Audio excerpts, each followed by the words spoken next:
સમાચારોમાં આગળ વધીશું પાલનપુરનું નવું બસ સ્પોટ જ્યાં એ સમયે મચી ગયો હડકંપ જ્યારે બે યુવતીઓએ લગાવી છલાંગ નવા બસ સ્પોટના પહેલા માળે આવેલું છે ફર્સ્ટ ડેટ નામનું કેફે પોલીસને મળી હતી બાતમી કે આ કેફેમાં ગેરકાયદે પ્રવૃત્તિઓ ચાલે છે તપાસ અર્થે પોલીસ જ્યારે કેફે પર પહોંચી તો ત્યાં બેઠા યુવક યુવતીઓ નાસી ગયા આ દરમિયાન બે યુવતી કેફેના શૌચાલયની બારીમાંથી નીચે કૂદી બંને યુવતી ભોયરામાં જઈને પટકાતા ગંભીર રીતે ઘાયલ થઈ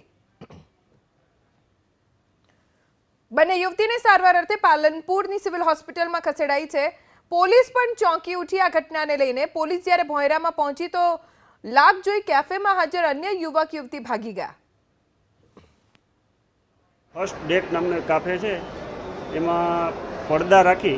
અને છોકરા છોકરીઓને પ્રાઇવસી આપવા માટે ગેરકાયદેસર રીતે એ કામ કરે છે એવી અમને હકીકત મળતા અમારી ટીમ અમે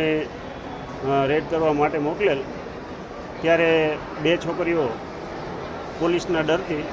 પાછળની બારીમાંથી નીચે કૂદી ગયેલ છે એ કોણ છે એ બે છોકરીઓ એને 108માં લઈ ગયા છે એ હાલ તપાસ માટે પોલીસ ત્યાં ગયેલ છે।